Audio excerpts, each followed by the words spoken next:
Bueno, una alegría en esta mañana, el reencuentro con el doctor Eber Gatto. ¿Qué tal, Eber? ¿Cómo estás? Buen día. Buen día, Jorge. ¿Cómo estás tú? Estoy muy bien, muy contento por retomar los encuentros contigo. Bueno, muchas gracias. Muy amable, Jorge, muy amable. Hay muchas cosas sobre las cuales hablar, pero te pido un minuto nada más, porque estamos a punto de la saturación, ¿no? Del hartazgo. Me imagino. Relacionado al caso Luis Suárez. Sin duda.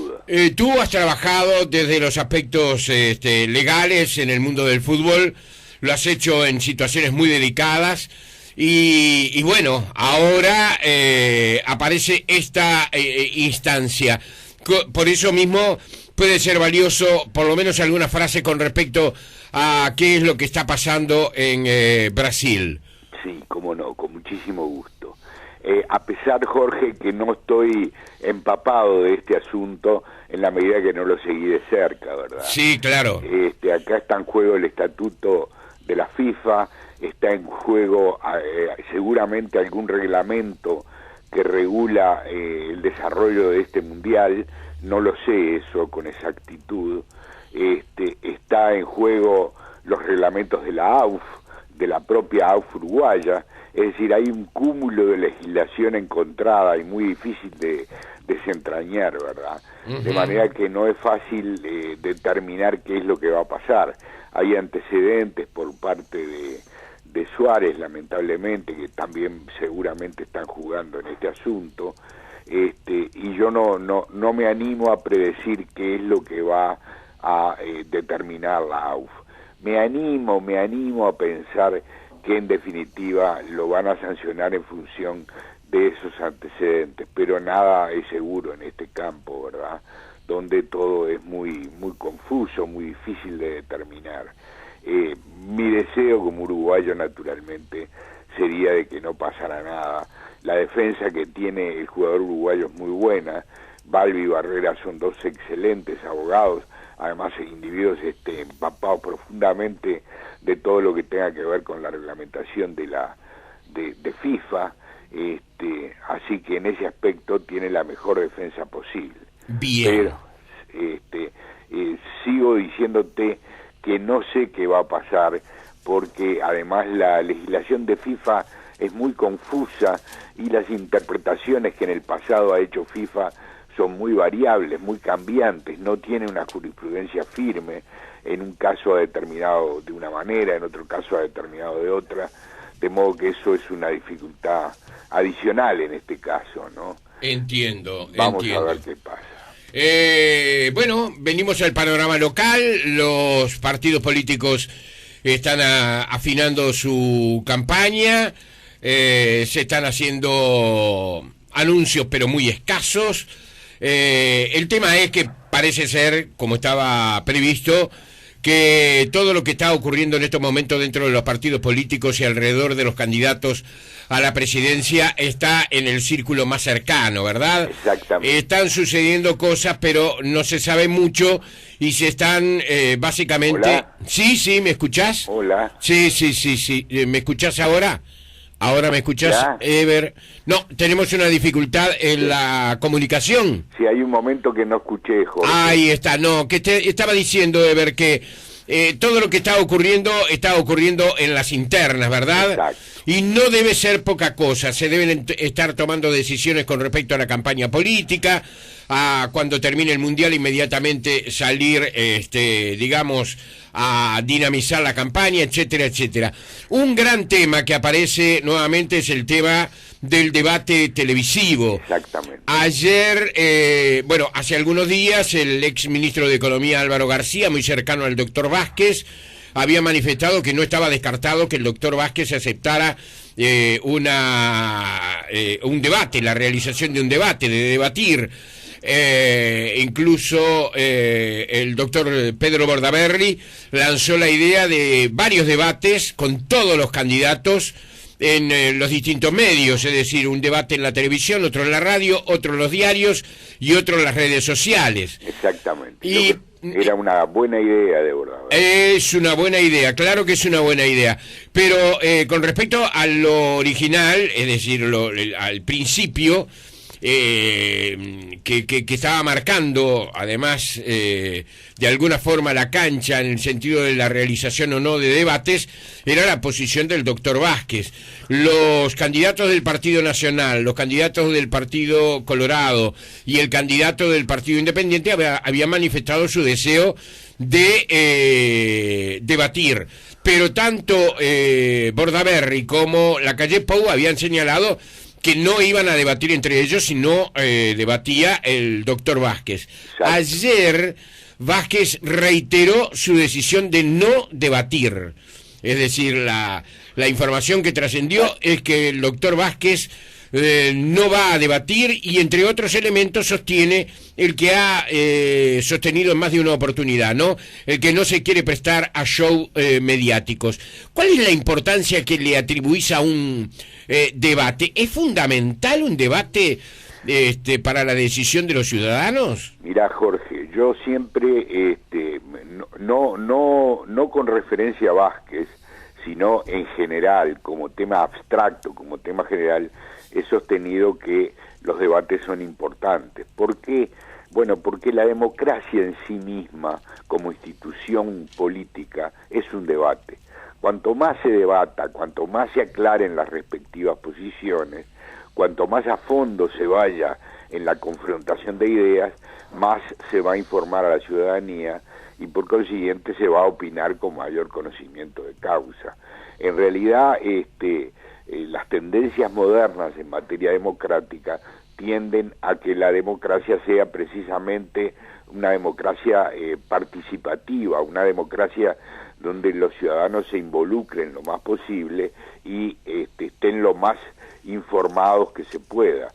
Hay dos principios fundamentales en materia de democracia, que es ciudadanos iguales y ciudadanos informados, ¿verdad? Uh-huh. Cuanto mayor información, más conocimiento, más profundidad en la posición de los ciudadanos. Ahora, admito que Vázquez tiene dificultades para debatir y que es válido que el candidato que siente que tiene alguna desventaja particular trate de no ostentarla, de no hacerla pública, de no... en esa medida uno puede entender la posición de Vázquez desde el punto de vista de sus intereses personales, ¿verdad? No conceder ventajas respecto a ciudadanos que tienen más facilidad para debatir. Ahora, ese es un punto de vista en cierto modo personal de Vázquez, o si tú querés, más estrecho. Él está mirando sus intereses en la puja electoral y no estaría mirando lo que es el interés ciudadano, el interés de el electorado uruguayo. En ese aspecto tendría una posición no precisamente progresista. Pero en fin, cada uno mira su interés, cada uno mira la posición respectiva en las encuestas. Él en este momento, si bien no hay encuestas últimas, no hay encuestas posteriores a las internas, Vázquez mantendría seguramente o probablemente mantendría la primacía en las encuestas, de manera que en ese aspecto se justificaría que no quiera debatir para mantener su ventaja. En fin, yo creo que desde el punto de vista de la democracia, insisto, un debate sería una cosa muy útil, pero lamentablemente me parece que no se va a producir, ¿no? Claro. Ayer hablábamos con respecto a la historia de los debates. Los debates realmente cobran importancia en el mundo a partir del encuentro entre Kennedy y Nixon, ¿verdad? Exacto, exacto.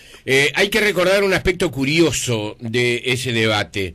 En lo que hace al debate televisivo, que Nixon no le habría prestado toda la atención necesaria, venía de un acto y de un viaje larguísimo, no se preparó lo suficiente, no descansó lo suficiente, no le dio la trascendencia al hecho o no le dio trascendencia a su contendor, gran error. Las encuestas señalaron luego del debate en televisión que había ganado levemente Kennedy, cosa que luego se dio en la elección. Kennedy ganó por muy pocos votos, concretamente a Nixon. En cambio, las encuestas que hicieron con respecto a quién había ganado el debate entre los que lo habían escuchado por la radio, había ganado Nixon. Es decir, había una gran contradicción. Eso ha significado desde aquel entonces, ¿verdad? Ha pasado muchas aguas bajo los puentes, en muchos países se ha institucionalizado, entre ellos Estados Unidos, el debate es obligatorio. Exacto. Tiene además una comisión especial que actúa, con representantes del Partido Demócrata, del Partido Republicano y con ciudadanos destacados de la sociedad norteamericana, donde se establecen los lugares en donde se va a debatir, la forma, quién los va a conducir, los temas que se van a tratar, etcétera, etcétera. Pero hay algo que sí es evidente, que es cierto. Yo no comparto lo del show mediático, ¿verdad? Eso es una etiqueta, ese es un pretexto, porque todo es un show mediático hoy en una campaña electoral. Sin duda. Todo, todo lo que uno puede ver concretamente, lo decíamos más temprano, hemos visto a candidatos que luego fueron presidentes bailar tango, cuando nunca se los ve bailar tango. En el Uruguay estoy hablando, Sí. Estoy hablando en el Uruguay, estoy hablando del doctor Sanguinetti, por ejemplo. Bailar tango. Bueno, eso es un show mediático. Eso es un show mediático. La campaña está hecha de golpes de efectos. Todo es un show mediático, los actos, cada movimiento está calculado, etcétera, etcétera. Es decir, ese concepto a mí no me entra. Pero sí lo que debo admitir es que a veces la figura de alguien que sea muy conquistador en la pantalla, que tenga todo ese don de la comunicación que hoy es tan necesario, que tenga un aspecto que guste por su imagen, en un mundo donde la imagen cuenta enormemente, cada vez más. Hay quienes afirman que la imagen cuenta más que la palabra, incluso en el día de hoy, vivimos en la era de la imagen. Bueno, nos puede dar la impresión de que ese señor es el mejor presidente, cuando de repente el menos elocuente, el que tiene una imagen más pobre, el que no comunica tan bien, ese sí, en los hechos reales puede ser luego un gran presidente. Es decir, hay como un choque ahí. Yo tengo una sensación doble, ¿no? Con respecto a eso. Sí, yo te entiendo. Hay países como los Estados Unidos que tú citabas, que tienen una enorme tradición en materia de debates, no solo los presidenciales, naturalmente, sino que es incluso una materia de los estudios universitarios y de los estudios secundarios. Los clubes de debate son famosos en los Estados Unidos y suscitan campañas con desarrollo escalonado y un gran debate a fin de año, que es un poco la culminación de varios debates parciales que se van desarrollando durante el año. De manera que hay una cultura. Pero parece evidente como principio general, Jorge, que el hecho de que los candidatos discutan entre sí, profundicen, ayuda a la ciudadanía a ver un panorama más amplio. Esto parece obvio, y es muy difícil de negarlo, porque es casi un principio general, ¿verdad? Ahora, tú señalabas muy bien, esos presidentes que en definitiva utilizan su habilidad retórica para ganar posiciones. Son famosos en ese sentido los presidentes populistas. Claro. El populismo es precisamente candidatos que no tienen tradición, que no tienen legitimidad del sistema de partidos. Collor de Mello es un gran ejemplo, por ejemplo. Exactamente. Collor de Mello es un gran ejemplo. Collor de Mello es un ejemplo típico. Bucaram, ¿te acuerdas de Bucaram? Sí, claro. El primer Menem. Exactamente.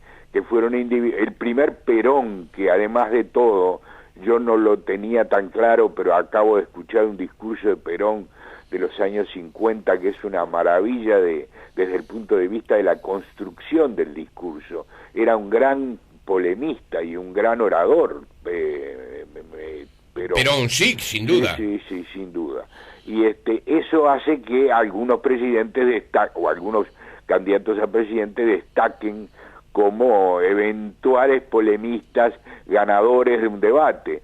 Pero yo creo que sumando argumentos, como tú dices, existen argumentos a favor de quien se niega a polemizar, pero en la suma de los argumentos, me parece que la democracia se beneficia a través del debate, de la contraposición, del cambio de argumentos, ¿verdad? Me parece que en definitiva es decisivo, pero entiendo que algún candidato pueda ser excelente desde el punto de vista de sus cualidades morales y sus cualidades políticas y se nieguen a debatir, ¿verdad? Claro, también debo decir que tengo la impresión, y esto se dio en algunos ejemplos en elecciones en el pasado, por ejemplo en la República Argentina, no tanto en el Uruguay, donde no se insistió demasiado sobre el tema, sospecho que se va a insistir mucho más en esta elección, el candidato que se negó perdió espacios.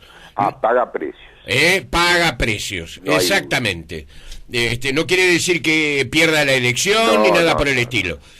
Pero genera ciertas dudas en cierto sector de los ciudadanos, ¿no? Especialmente en estas elecciones en Uruguay, donde la novedad, el cambio, la juventud, son todos elementos que se utilizan como argumentos electorales. Viste que se dice que el electorado uruguayo está ansioso por modificar las reglas del juego democrático. En ese sentido, también se alega que el hecho de que poca gente haya concurrido a votar es una prueba de esa necesidad de cambio que tiene el electorado uruguayo. Bueno, en una elección donde todo eso está en juego, el hecho de que haya algún candidato que se niegue a debatir puede eventualmente ser un argumento contrario a sus intereses, ¿no? Sí. En la medida que se busca una elección sobre nuevas bases, sobre modificaciones estructurales importantes en el modo de desarrollo de la elección. Bueno, en eso también me parece que Vázquez está pagando un precio, lo cual, como bien dijiste, no significa que vaya a perder la elección, ¿no? Claro. Son cuestiones separadas, pero está otorgando un tributo a unas elecciones que se pretende que sean diferentes, ¿no? Sin duda. Una campaña electoral que me da la impresión va a ser recia, para utilizar un término elegante. ¿Sabes por qué, Jorge? Porque en las elecciones anteriores la ventaja que tenía el Frente Amplio en las encuestas era muy importante, y eso hacía que fuera una elección donde, especialmente la primera de ellas, ¿verdad?, la que ganó Vázquez, sí, hacía pensar de que las distancias eran indescontables, cosa que no sucede ahora, donde si bien hay una ventaja bastante importante del Frente Amplio que no debe desconocerse, a pesar de esa ventaja, hay como una suerte de acercamiento de los partidos entre sí, lo cual le da más emoción, si querés, sí, al resultado electoral, y por consiguiente, en la medida que la expectativa es mayor, la elección va a ser más enconada, como tú dices, ¿no? Sí, y además pueden producirse hechos, porque cuando el margen se estrecha, como tú decís, los hechos políticos de un lado y del otro, digo, los hechos políticos de un lado y del otro pueden estar marcando o volcando decisiones de los electores. Exactamente, y esta es una elección muy dramática, donde hay elementos además que están en estado de ebullición, como es el tema Pluna, por ejemplo, que los acontecimientos se van sucediendo día a día y con grandes cambios y novedades. Todo eso va a producir seguramente una elección, ya se está produciendo de alguna manera. Es cierto que, como tú señalabas, estamos viviendo un momento previo al despegue, ¿verdad? Donde claro, parecería que los corredores se están preparando todos en las cintas para largar a toda velocidad. Pero a pesar de que vivimos ese momento, yo predigo una elección muy dramática, donde probablemente las distancias entre los partidos sean relativamente pequeñas, y eso le va a dar una gran emoción, ¿no? un gran sentido de lo que es la distancia entre uno y otro, y cómo descontar, ir mejorando o ir empeorando puede ser en definitiva decisivo en esta elección, ¿no? Sin duda. Doctor Evergato, fue un placer nuevamente escucharlo, y la semana que viene retomamos el contacto, ¿está bien? Con muchísimo gusto, es un placer.